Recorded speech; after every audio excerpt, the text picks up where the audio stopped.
I've lost my confidence in governments. I never trusted men.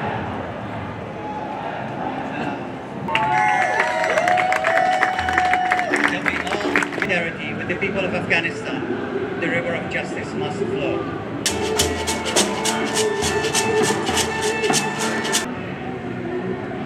They will stop nothing. No turning away, no turning away. Women of hope, women of change, women of war and pain. I believe the Almighty knows you by your name. Now's your chance to take accountability. United Nations representatives, leaders of the world, ordinary citizens, we ask you again, what do you stand for? We ask the people of all countries to please help us and do not let our voices be silenced. Suddenly, there were strange noises. People were really scared. Everyone started to rush into the hospital and people were afraid that the Taliban would take over the hospital.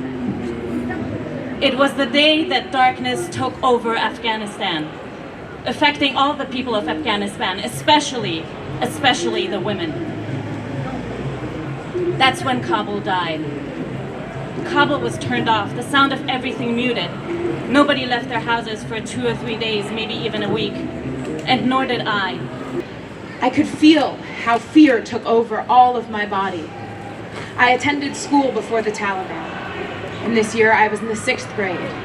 Now, we are deprived of education. I also went to a gym for 6 years. I was a trainer in the gym. Now I am out of everything, staying at home. My husband is also jobless and stays at home all day. We don't know what God will do with our destiny. We are all worried about our future. A relative reached out to me at the height of the chaotic withdrawal in Afghanistan with a desperate plea. Please help my cousin Samira leave. Samira is, or rather was, a local Kabul journalist for a local newspaper. She focused on women's issues in Kabul and the broader country. She studied journalism in university and had aspirations to reach broadcast journalism. The US and Biden administration is directly responsible for the chaos that has unfolded in Afghanistan. Its poorly planned withdrawal has now left the lives of millions of Afghans at risk, especially the most vulnerable: women, children, religious and ethnic minorities, and the LGBTQ community. The US has essentially handed the keys to the country to the same Taliban that used soccer stadiums as grounds for public executions.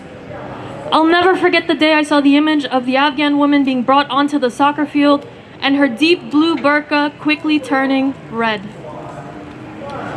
The US has legitimized these terrorists every step of the way, especially with the Trump administration's 2019 agreement with the terrorist org. Let us not forget that it was all those decades of war with abandoned Afghan boys growing up in refugee camps, caught in the clutches of violence without the soul nourishing love of their mothers and wise teachings of their women folk that led to the creation of the Taliban in the first place. $21 trillion spent on war and violence. $25 billion could provide COVID vaccines for the entire population of low-income countries. $2.3 trillion could create 5 million jobs with benefits and cost of living adjustments for 10 years. We must not accept the US fruitless attempt to control the world through militarism, coercion, and global hegemony. Cut the Pentagon for the world, for the planet, for the people, for peace, for our future.